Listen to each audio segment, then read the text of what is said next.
It's that time of year again. I don't have a Santa hat or outfit or anything like that, but I do have a cold, clearly, which I think is even more seasonally appropriate. I want to start by saying thank you to Lewis Bollard from Open Philanthropy. He puts out the Farm Animal Welfare newsletter, and he does like a year-end review at the end of every year, obviously, and I so look forward to that. And much of the news on animal welfare in this video comes from that newsletter. That's how I learned about it.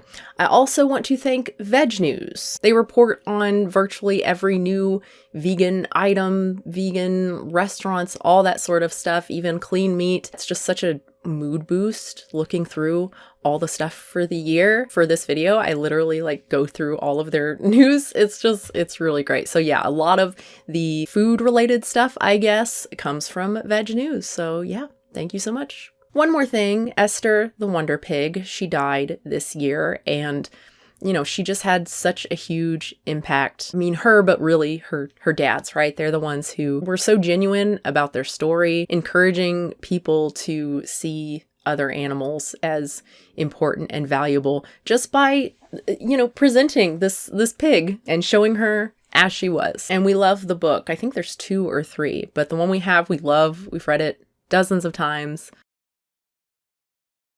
Starting with animal welfare, and of course, starting with fur. So this is the 4th time in a row, every video I've done 4 of these news videos, and yeah, fuck fur, 4 times. Fur production continues to decline around the world. In the EU, they are making less than half the pelts they made just 2 years ago. The decrease in demand is attributed to animal welfare groups' awareness campaign, coupled with the effect of the consequences of the war in Ukraine on retail and the COVID-19 pandemic that increased wariness of animal-to-human transmission of diseases. Many countries have already banned fur, or it will go into effect within the next few years, and we may even see a ban put in place for all 27 members of the European Union. The California fur ban went into effect this year, back in January.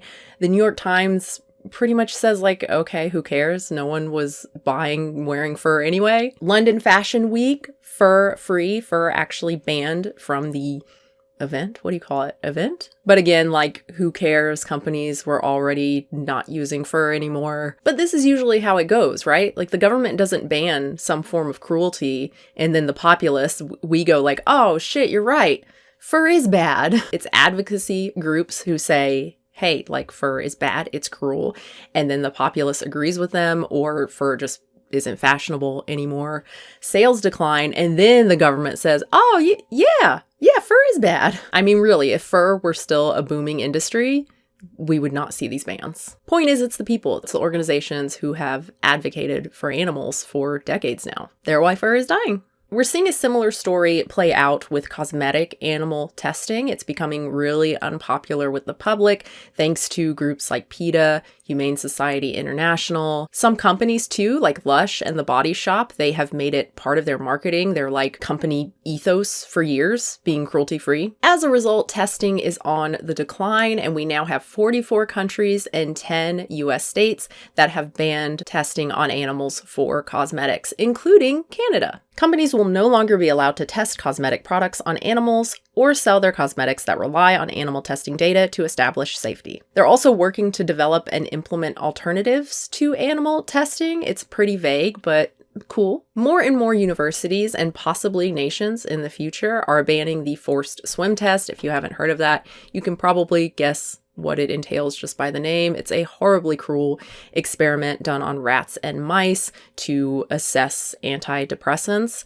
It doesn't actually do that. Numerous experts say this is not evidence-based, but it's cheap and it's easy to conduct, and so researchers keep doing it. Point is, the National Health and Medical Research Council of Australia just clarified their position on forced swim tests.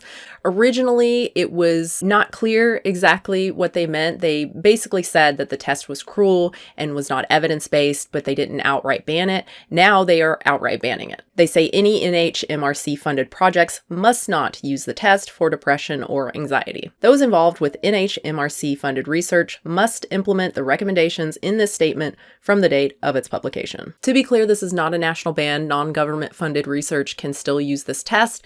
That'll probably more depend on the university, if the university has banned it or not. So yeah, it's effectively a ban on government research, which is really good. Again, it's not a national ban, but this is a well-respected medical research organization, at least according to Wikipedia, one of the top 8 in the world in terms of size, and a large number of the research done in Australia is funded by the government. The FDA has ended its requirement that drugs must be tested on animals before moving on to human trials. To be clear, companies can still do so if they wish. It's not a ban, and I'm sure many will because those systems are already in place and alternative testing is still really in its infancy. In some cases, an alternative to animals doesn't exist yet. But I do think this is a pretty huge deal, especially considering what I talked about last year, the $5 million that the government has allocated to a program whose sole purpose is developing alternatives to animal testing. It is still early for these technologies, many of which still need to be refined, standardized, and validated before they can be used routinely in drug development. And even advocates for these alternatives acknowledge that animal testing is not likely to disappear anytime soon. But momentum is building for non-animal approaches, which could ultimately help speed drug development, improve patient outcomes, and reduce the burdens borne by lab animals. And we have another cruel industry that is dying, bullfighting. Colombia's Senate passed a measure just last year to ban it. I couldn't find any update regarding the House ruling, but just the fact that it's being talked about so openly there is huge. Of course, you still have people who believe it's part of the culture and it's just, anti-Colombian, anti-Spanish to call bullfighting cruel or to stop bullfighting. But it seems like a lot more people now are recognizing the cruelty and they want it to end, which is just great. Also, they now have a place for these bulls to go in Colombia, the bulls who are rescued if a ban does go into place. Many more companies are promising to go cage-free. There's this cool website, chickenwatch.org, that tracks all of the companies, so you can see if they actually stick to their promises. Apparently, they do. A report from Open Wing Alliance found 89% of companies who pledged to go cage-free in 2022 or by 2023 actually did. As a result, 39% of American hens, 60% of European hens, and 80% of British hens are now cage-free, up from just 6, 41, and 48% respectively a decade ago. Obviously, we would rather them not be farmed in the first place, but being caged is one of the worst things that these hens experience. So being able to pretty dramatically reduce the number of hens who have to experience that, it's a win. Here in Oregon, a huge dairy operation is no longer seeking a permit for what would have been a huge dairy cow operation, 30,000 cows. This is due in part to pressure by the Animal Legal Defense Fund and other farm animal welfare organizations. USDA has clarified and improved its standards for animals reared on organic farms, so they have to be allowed to move. That's a high bar. For chickens, year-round outdoor access cannot mean access to a porch. Apparently, that's what some farmers were doing. They were just giving them this small porch area that's outdoors. USDA also improved standards for free-range labeling. There either aren't any standards for this kind of labeling, or it's just send us documentation that says, I am nice to my animals. But I don't know, at least there's some acknowledgement that this stuff is bullshit. So I'll just end this section by saying it can be hard to feel optimistic right now, given that, plant-based meat sales seem to be still declining. It seems like everyone still hates vegan and they don't want to see it on food. But when we take into account all animal welfare, not just food, right? When you look at fur, animal testing, bullfighting, I think it's pretty clear the momentum is in a positive direction. Public perception, this is it's public perception, right? Of veganism and animal welfare and celebrities going vegan. Björk talking about whale hunting in Iceland, given that Björk is the Iceland representative, right? I don't know. I guess if you ask most people, name someone from Iceland, they wouldn't know. For those who do answer, they'd probably say Björk, right? Or Björk. Yeah, it's just really cool to see her using her platform for something like this. She just put out a song with another artist about fish farming in Iceland. For anyone who ever wondered what We Are the World would be like if it was aimed at gay weirdos, I don't really even know what that means. I think that's offensive, maybe, but That's funny. Billie Eilish, of course, you can't really narrow it down to one thing that she has done for veganism. She's been vegan since she was a child. She's created vegan products like the Nike shoes, and I think she's opening a vegan restaurant. VegNews has a really great article going through some of the things that she's done. I understand that meat tastes good, and I know you think you're just one person and it won't change anything if you stop, but that's ignorant and stupid. If you have half a brain, you should know one person adds up. Be smarter. 48% of US restaurants have plant-based options. It's not clear if that means vegan, vegetarian. The link that VegNews has to the report, it just gives me like, this doesn't exist. And I couldn't find it when I tried to search. I'm sure most of you remember or still experience going to a restaurant and what's your option? You can get the garden salad without any dressing, no cheese, no croutons, maybe like a baked potato with no butter, but you know they're going to put butter on it. Wild Earth, the dog food brand, they make vegan dog food. They are now at Petco. I think this is just such a big deal, again, in terms of public perception, that Petco would say, hey, this is something that we should have in our stores, that people would like to see this. I think if you asked Petco 10 years ago, they would say, no, we'll be like slandered as like bad for dogs. Like we're selling vegan food to dogs. That can't be good. They've had the vegetarian Wyson or whatever. I think they've sold that at Petco for a long time, but that's been more of a allergy friendly dog, brand. Whereas this is more vegan, right? Also they talk about dogs have allergies and that this is healthier, but it's also like very, let's not feed other animals to our pets if we don't have to, I really, really hope it does well. I hope it sells well. That would be so awesome. This vegan food bank in LA by Gwenna Hunter, she's the one who started it, who founded it. She says, I personally know what it feels like to wonder how you are going to feed yourself and survive. It can be a very dark feeling that depletes your light and hope. A vegan food bank would have saved me from so much stress. Doubletree gives you the cookies. Well, now they have a vegan option. They've partnered with Partake. They make the allergy-friendly, the gluten-free cookies that are actually pretty good. We've bought them numerous times. They're yummy. So yeah, they have two options now, the regular one and then the vegan Partake one. Oh, coughing fit. Oh man, this is getting hard. Last year, I talked about the importance of having vegan-friendly politicians, specifically Eric Adams. He's the mayor of New York City. Well, this year, he's introduced a plant-based resolution at the U.S. Conference of Mayors. I guess that's a thing. More than 1,400 mayors signed, which I guess that's all of them. It's only for mayors of larger cities, but yeah, it looks like that's the whole attendance, so all right. And we have more Adams influence. Public hospitals in New York City now serve plant-based as default. So if you want meat, you have to ask for it. This started back in January, and it seems that people are happy with it. Like this is huge, really. This is so awesome. And really, if we could focus more on that, just having plant-based the default, and then like having, all right, meat, dairy, whatever, if you want. Oh my God. Most people will just eat what's on offer, right? They'll just eat, oh, that's for, okay, whatever, I'll eat it. I'm on the plane, that's what's available. Okay, I'll eat it. New products for the year. We'll start with products from vegan companies, vegan products from vegan companies. My favorites this year that I've talked about in my like product review videos, Omni Pork, Omni Spring Rolls, Omni Pot Stickers, basically everything I've tried from that brand I really like. Beyond Steak, which might actually have come out last year, but I tried it this year. Meaty or Eat Meaty with an I, that's the mushroom steak and the mushroom chicken. It's almost all mushroom, like 95% mushroom root. Pretty cool. Yo Egg, this is stuff I haven't tried. Yo Egg at Veggie Grill. I know. It's cool, but this is not for me. But it is very cool. We also have Impossible Hot Dogs. Those came out this year.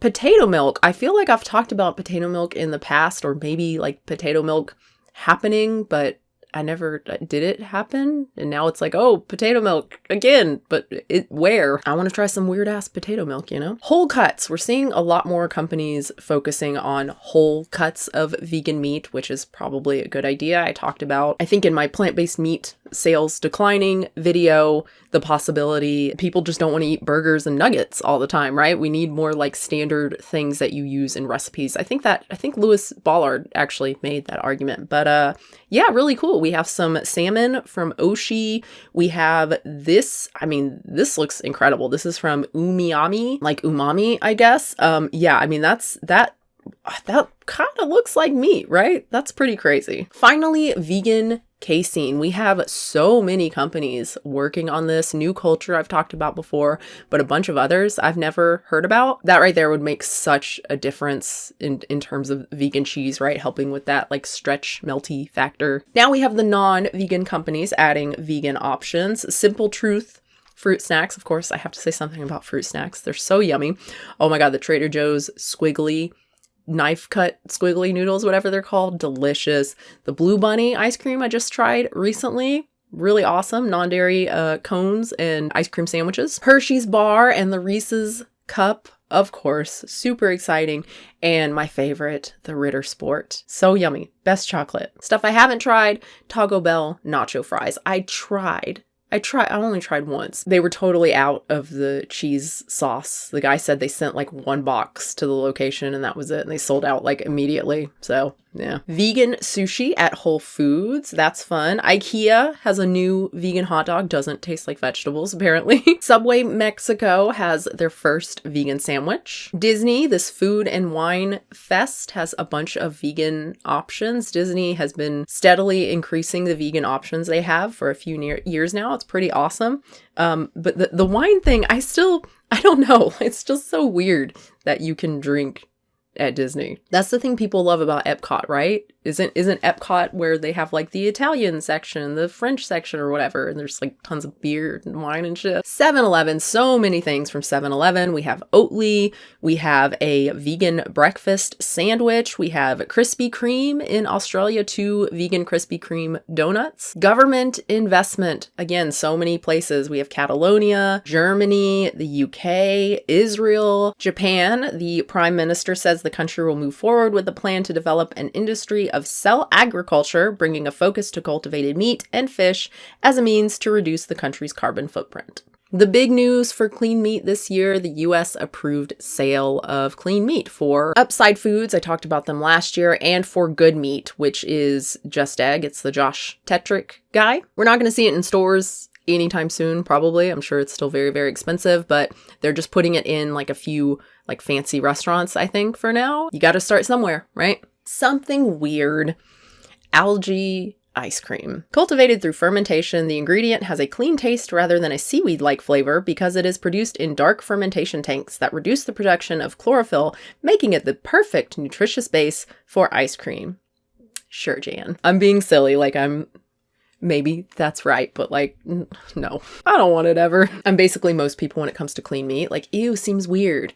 Algae ice cream, ew, seems weird. Another something weird, it's so weird. Oatly, the worst packaging I've ever seen. It's just the most obnoxious packaging, but whatever. They created this like Fuck Oatly website and it's got a list of all their controversies over the years. And it's pretty cool. It's pretty cool that they did that. It's a company, so like everything's marketing, but I don't know. That's cool. As always, there's so much more. And again, it's easy to feel like maybe it is a trend for people and it's easy to feel that way. But again, I think if we look at everything and all the people fighting for farm animal welfare specifically, it's hard not to feel the opposite. It's hard not to feel optimistic. We have a long way to go, but so much happens every single year. Anyway, that's it for me, guys. I really hope you enjoyed this. Subscribe, do all the things. Thank you so much to my patrons. My voice, I can't do much more, but thank you so much, everyone. This might be the last video of the year. Probably not, but I wanted to get this out before Christmas so that we had a nice, positive video to end on before Christmas. So Merry Christmas, everybody. Happy Hanukkah, Happy Kwanzaa, Happy December, end of the year, all that kind of stuff. Again, thank you so much for being here.